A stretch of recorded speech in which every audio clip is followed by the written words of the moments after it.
Hi everyone, some gamer dude here.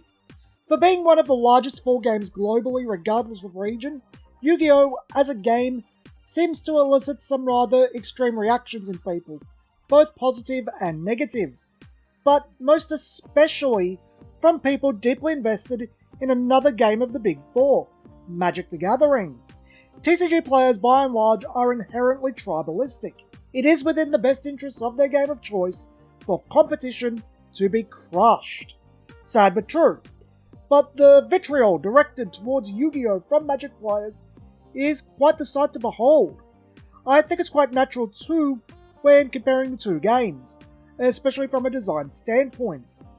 Magic, despite predating the Yu-Gi-Oh! Franchise by 3 years, and Yu-Gi-Oh! Taking inspiration from Magic, plays a lot better than Yu-Gi-Oh! However, I also think this is really selling Yu-Gi-Oh! Short, completely ignoring not only its positive qualities, but where it excels past Magic.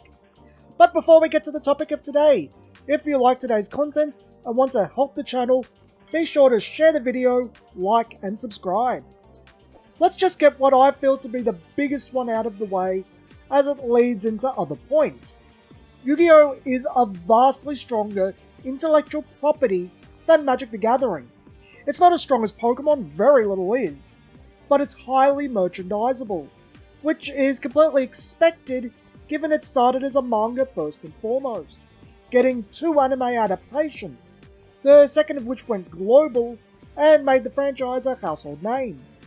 Yu-Gi-Oh! Was also a large part of a generation's childhood and a school-ground staple, an anime series that children watched religiously, and as a direct result, Yu-Gi-Oh!'s characters are very well known, as are their iconic cards, at least until the end of 5Ds. Dark Magician, Blue Eyes, Red Eyes, Black Luster Soldier, Elemental Heroes, Cyber Dragons, Crystal Beasts, Yu-Gi-Oh! Duel Monsters and Yu-Gi-Oh! GX are filled to the brim with iconic characters, and if current merchandise is anything to go by, even Stardust Dragon is in this group. These characters and cards push sales. The series they come from even still airs in some parts of the world, exposing new children to them, in turn getting them more merchandise sales. Magic as a brand itself, a name, has a prestige about it, but that's about it. The average person isn't exposed to it. Magic has nothing truly iconic that has penetrated the cultural zeitgeist by being that nerd game. I'd wager people completely unfamiliar with Magic at least know what it is, but know nothing about it. It has nothing to suck people in naturally, just this air about it and word of mouth. Nothing about it is truly merchandisable, it's just a brand name. Funko's ventures into Magic the Gathering, both pops and action figures, all went on clearance, and took a very long time to move on clearance for this precise reason. Magic is sold on a name, history, community, and gameplay. On Konami's part, this is by design. They reinvent Yu-Gi-Oh! For each successive generation, like Pokemon. Lines for children need to be refreshed every 3 years so that kids have their one, not what their predecessors, or worse yet, their parents, had. Something that is for them and their generation. This is the reason for the anime restarting every 3 years or so, and new mechanics being introduced with them, or with 7s, a new format with rush duels. Something new for the kids to latch onto, potentially producing new players. This isn't to say that Wizards of the Coast doesn't want this for Magic either.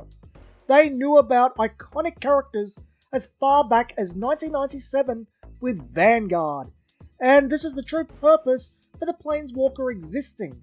They just aren't over with general audiences. They aren't pushing the needle. No one acknowledges them as their tribal chief. As merchandise clearances show, no, they aren't generating sales. Worse yet, Commander does this job better than either of Wizards' ventures. It's the largest format for a reason. It has that identity to it. People resonate with their Commander and choose them because of that. It's just not the main format that generates profit for Wizards. Even more important than that though, Magic simply doesn't lend itself to younger demographics. It feels old, It doesn't have much cool about it. This isn't me saying Magic should stop being Magic, perish the thought, just that Yu-Gi-Oh! And Magic are very different even on the most surface of levels, how they appeal to customers. Yu-Gi-Oh! Is in your face, cool, dynamic, toyetic, while Magic is the type of thing you are introduced to and appreciate, especially as you get into your older teens. Yes, people have picked up Magic as kids, but that's the exception, not the rule. Going back to that point on iconic monsters, Dark Magician, Red Eyes, Blue Eyes, etc. This also expresses itself in another part of Yu-Gi-Oh! Archetypes. Archetypes in Yu-Gi-Oh! Are a themed group of cards with a naming convention that supports each other. Harpies are the progenitor of the concept in Yu-Gi-Oh! But it's since encapsulated the game since the dawn of Yu-Gi-Oh! GX. Most everything to come out since is archetyped, and it's become synonymous with Yu-Gi-Oh! It's even gone backwards, and iconic older cards, such as Red Eyes and Blue Eyes, have gotten archetypes created to support them. This was bound to happen. The original manga, and by extension anime, has always done this to give each character an identity. While other shonen manga have specific abilities that give their characters identity, Yu-Gi-Oh! Has cards. While Dark Yugi, Kaiba, and Joey all have generic fantasy as their themes, though Joey's is meant to be warriors according to the manga and takes on a gambling theme as the series progresses, other characters have much more defined themes. Weevil and his insects, Rex and his dinosaurs, Mako and water, Mai and her harpies and Amazons, Pegasus and his toons and relinquished. Yes, Pegasus and Mai are the only ones with actual archetypes. Others are using tribal in Magic terms, or monocolor equivalent in the case of Mako. But these cards were designed in theme with that character, and the theming is unified. The card-exclusive Gravekeepers from the game's early years are also a perfect representation of where Yu-Gi-Oh! Would go as a game. Archetypes. On base level, this gives the player the ability to roleplay as their favourite characters from the series, or develop their favourite archetypes due to aesthetics or mechanics. It allows them to genuinely play with the game, but it also relates back to something I talk about a lot in regards to all games. Cards meaning something beyond just text on stiff paper. This is much more to do with casual play than competitive play, but what most people in online discourse forget is that the vast majority of play is casual. By having the archetype imprint on the player, it becomes part of the player's identity. You become a player of that archetype. You play X, and X has a defined identity. It does the thing, whatever the thing may be for that specific archetype.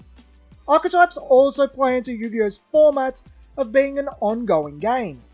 Whatever your archetype of choice may be, you should eventually see legacy support. It's not a case of one and done, bam wham, thank you man. Might take years. I know the sad story of Volcanics. But as we've seen in recent years, Konami is straight up asking people via a poll what archetypes do they want to see get a structure deck. Not only has Konami come through 5 times since they started this practice, but also lower poll contestants got support in sets too. Yes, you're going to see popular cards from older series get a lot of support, but that's to be expected. These are, again, characters ingrained in pop culture. They sell better, they push product. But I'd say Konami is also a lot better at supporting a wide range of archetypes than they're typically given credit for. Then we have Magic. Archetypes in Magic are very, very different to Yu-Gi-Oh! A more apt word for what Yu-Gi-Oh! Does is theming. While Magic's archetypes are true archetypes, a strategy type, control, aggro, combo, and their variants. Sure, playing Red Rush does have meaning, but it has no personality or theming in the cards, and that's what keeps people engaged with the cards over the game. Or to put it another way, Mark Rosewater has said you need to get people to love your game, not like it. Yu-Gi-Oh! Has things to love beyond the gameplay, or more than the gameplay in some ways. Magic has just the gameplay and card design. Art is subjective, but I don't think this is. Magic's main appeal is the gameplay. I know people will answer with color identity and the guilds of Ravnica, but in my opinion this is pure copium. Color identity is not comparable, as there is no unifying theme of the colors that promotes a deck of just that. Tribal is a much stronger argument here. Many tribes have benefits for running it, and it's more likely to have its own identity. But as we've established, Yu-Gi-Oh! Has this too, and it's not what we're looking for. Magic doesn't have that iconic goblin they can bring out and the public knows who it is. Magic doesn't have that elven theme with a unifying naming convention designed to support each other people want to see come back. They have elf and goblin tribal. The one I want to focus on is the guilds though. Even suggesting guilds, to me, is saying that you want what Yu-Gi-Oh! Has, as this is the closest Magic has ever gotten to being archetyped in the Yu-Gi-Oh! Sense of the word. For those uninitiated, the guilds are found on a Magic setting called Ravnica, each representing one of the 10 two-color combinations, then each guild having a specific thing they do, a unifying identity for not only who they are, but what they do. Maybe not archetyped in the card names, but all the trappings are there in the Ravnica sets. You are encouraged to run a guild-themed deck. Same goes for the tricolor combinations in the Shards of Alara and Khans of Tikir. What is notable here is that the names for each of the guilds, shards, and wedges stuck. Players refer to the color combinations as those names, such as green-black always being called Golgari, or red-blue always being called Izzet, even on different planes where those guilds don't exist. To me, this is screaming out for that identity Yu-Gi-Oh! Has baked in. They want to be a Gruul or Boros or whatever player, despite the fact those identities only exist on Ravnica. You're playing blue-black, not Dimir, not unless the deck is made of cards specifically from Dimir. Evidently from this behaviour, Magic players want to have that sense of identity in what they play that Yu-Gi-Oh! Players have. I think this also plays into Magic's 18-month curse, where the average lifespan of a standard format Magic player is about 18 months, at which point they jump to a legacy format, be it Commander, Pioneer, Modern, or some lesser known format, or just drop the game. Magic doesn't do rotation well, as it doesn't try to drag people gently from set to set, making a concerted effort on making rotation as user-friendly as possible. It presumes people find the new product enticing and doesn't care what they have to replace, which is wrong. Rotation, while generally accepted to be healthier for games, something I personally agree on, gets pushed back because of this. Having to replace decks in the near entirety isn't an appealing prospect for the consumer. In my opinion, speaking of just non-resource cards, if over 50% of your player's deck is going to rotate out, you're going to lose them. They've lost over half their deck. They most as well restart, play another format, or go play something else. If you do manage to keep them at about 50%, but don't give them something to replace the cards going that interests them, you're going to lose them too. They have vested emotional interest in the cards going, and the new cards aren't doing anything for them. Why should they stay around? This is also the core argument for non-rotating formats like Yu-Gi-Oh! Players aren't forced into new cards because the company is saying so. They want new cards because they support what they have or are forced into it by meta pressure. They want to be able to compete. This is the difference between being able to play the game because the company said so, and being able to play the game with a viable deck because you want to. Through this video, I've made a point that I believe Magic plays better as a game than Yu-Gi-Oh! But I think the topic of Yu-Gi-Oh! And gameplay is an interesting one. Like Magic, Yu-Gi-Oh! Has changed a lot since the early days of the game, but the gap between the two eras of Yu-Gi-Oh! Is incomparable. Magic still resembles its prior self, while Yu-Gi-Oh! Only carries what are ultimately superficial similarities. When Yu-Gi-Oh started, you'd play or set maybe 3 cards from your opening hand, then the game was played very conservatively in terms of how many cards you played each turn. Now Yu-Gi-Oh is something easily mocked because of how long turns go compared to the turn count. The game evolved to become very combo based, with cards tagging into other cards, special summoning becoming the main way of summoning, and the grave becoming an extra hand. Yu-Gi-Oh text boxes going from a few lines easily read to cramped paragraphs of tiny text. Playing solitaire to learn your combos in Yu-Gi-Oh is actually part of the preparation experience for many. Compared to most other games, this looks farcical as a result of Yu-Gi-Oh being a bad game, and consequently being compared to Yu-Gi-Oh is a negative comparison. So allow me to play devil's advocate.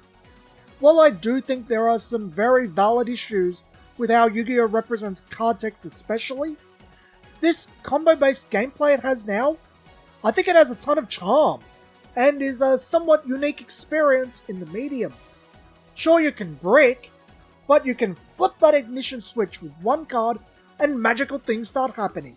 Exactly what I said, cards start tagging into other cards, you special summon a lot, and before you know it, you've got a full field and are completely set up. It's a lot to process, but it's dynamic, exciting and engaging, with a lot of decision making. So many things are happening, you see so many cards, and the cards play into the other cards. It's actually a source of enjoyment itself. While very different to the original Yu-Gi-Oh manga, it's still very anime-esque. I play this, which allows me to do this, that, and the other. Marvel at my cool long play. It's an experience that can only really be compared with games of a very different subgenre, like Cardfight Vanguard, and a lot of that is because Vanguard has its roots in Yu-Gi-Oh!, Akira Ito being the artist behind Yu-Gi-Oh! R. I don't think it's even a fair comparison, as Vanguard does utilize resources to put breakers on gameplay in its rule set. Yu-Gi-Oh! Doesn't, unless the card says so. While I might be the first to argue Yu-Gi-Oh! Benefits a lot from video games and platforms such as Master Duel or Duel Links to automate a lot of the processes, and it can be a bit much to follow, I think the spectacle of Yu-Gi-Oh! As a game, which is a lot of what this really is, not only helps give Yu-Gi-Oh! Its own identity, but is fun in its own right. Where in Magic you're told no because you're out of resources, in Yu-Gi-Oh! You're told yes because the ignition switch has been flipped. Very different mentality towards game design caused by very different ideals of different markets. Japanese card games are designed with the Japanese market in mind, and Yu-Gi-Oh! Is a result of that. Now this video wasn't meant as a review of Yu-Gi-Oh! As a game, though I think a lot of it would be regurgitated if I made one, but my thoughts after experiencing the rather intense emotions of Magic players. You'll find similar discussions on places like Reddit, and even from Yugi boomers, people like myself who were old enough to remember when Yu-Gi-Oh! Came out. They say many of the same things Magic players say, but for very different reasons. They yearn for the Yu-Gi-Oh! Of the past. What I don't really hear is people discussing what about Yu-Gi-Oh! Actually works. Through all of the issues so many take with it, what appeal does it have? Why is it still one of the big three both globally and in Japan, where Duel Masters replaces Magic? Despite the anime, the Yu-Gi-Oh! Fad is long since over. If the game truly didn't have something going for it, Yu-Gi-Oh! Should have died during GX or 5Ds. But no, it's still very healthy. Zexal should have killed it, or Pendulums or Links. Yet, here we are. The only real dent I can see in its profitability is that unlimited printings are no longer a given, but need to be produced in response to market demand. Something we've seen with the recent reprint of the Cyberstrike Structure Deck and the upcoming reprint of the 2013 Saga of the Blue Eyes White Dragon Structure Deck. Speaking for my own market of Australia, it's healthier here than Magic is. Yu-Gi-Oh! Is at normal big box stores, while Magic isn't. Same is true for Japan, where Yu-Gi-Oh! Ties with Duel Masters as the highest selling game, and this is likely true for a lot of markets. Yu-Gi-Oh! Is clearly doing a lot right to still be in the position it's in. This has been Some Gamer Dude, and thanks for watching.